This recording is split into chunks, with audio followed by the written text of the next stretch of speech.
This is what I've been told most people's dreams look like. Very unfocused. That's why it's so hard to remember them at the end of the night. Let me show you what my dreams look like. My dreams are so real that I physically feel like I'm there. I can smell, I can hear. Most importantly, I can always remember them. Extremely vivid. And the dream that I have the most is being lost. Either in a city or on a freeway. I'm just walking and being lost. It's kind of comforting, you know? I like being lost. I feel good. But this isn't always a good thing, you know? This also means this is how my nightmares feel. A nightmare that I have a lot is a natural disaster. Something I can't do anything about. Like a tornado.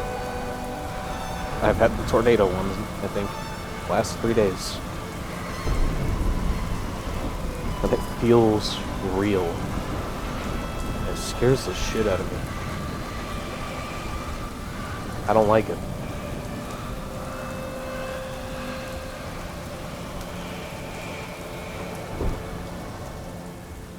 And then we got the part of the dreams I really don't like.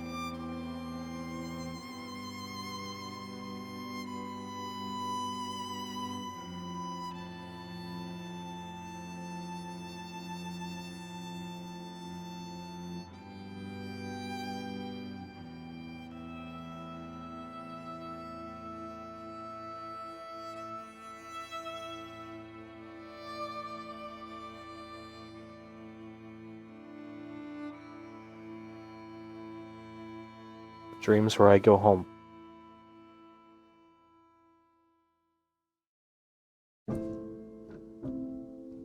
When I was around 12 years old, my family moved us into this old, rundown house that used to belong to my grandparents. It was a hoarder's paradise, you know? Everything in it was just boxes and trash. Things left behind by people that thought it was important. I tried my best to clean my area, you know. But at the end of the day, I was still sleeping on a mattress on the floor because we couldn't afford a bed frame. This place was already infested with cockroaches when we got there.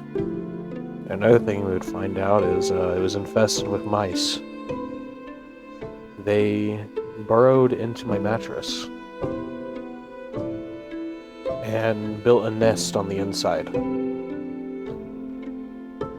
So now I'd hear them running around and scurrying and fighting a lot inside of my mattress as I was trying to sleep.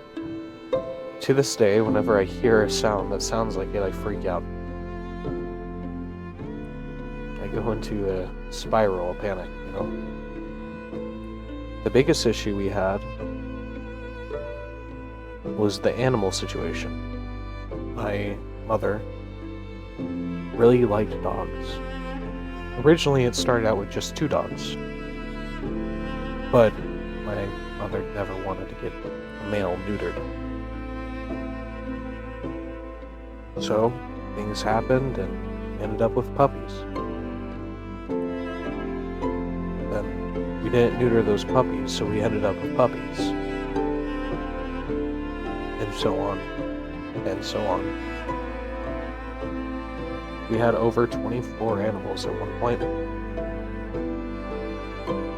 Everyone loved to look at them. No one loved to take care of them. And when you have that much inbreeding going on, disgusting things happen. The puppies start being born without their lower half or with crucial organs missing. Right? One of them, their chest was just not there. And my room was a morgue. And when the animals would get parvo, inevitably, because we would never get them their shots, they would collapse or, just fall asleep and wake up paralyzed.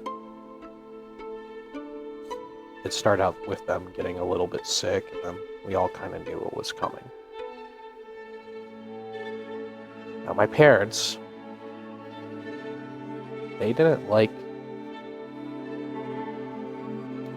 hearing the noise of the animals crying, because they were paralyzed and they were dying of dehydration, hunger, not to mention the ants that were eating them alive. So my family would put them in my room so that they didn't have to hear it. I've listened to almost 7 animals die.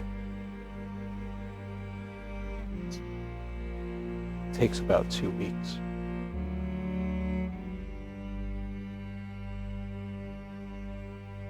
I don't like remembering that.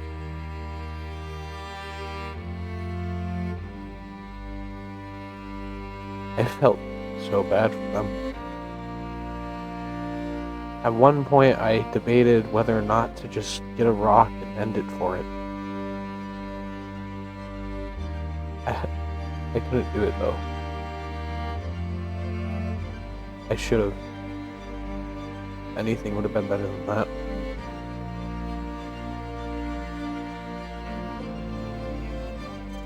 I remember their names. Bear was my favorite. He was a brown, fluffy dog, which was rare. Not a lot of them were born fluffy, so I immediately got attached to it. He was big too, which again was rare. Most of them were small, and he was growing up to be this big, fluffy puppy. I loved Bear. I couldn't do anything for Bear.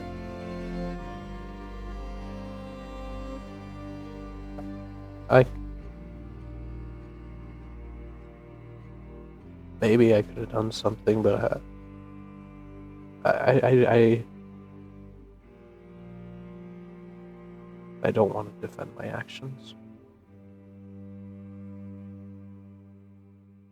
I don't want to defend my lack of action.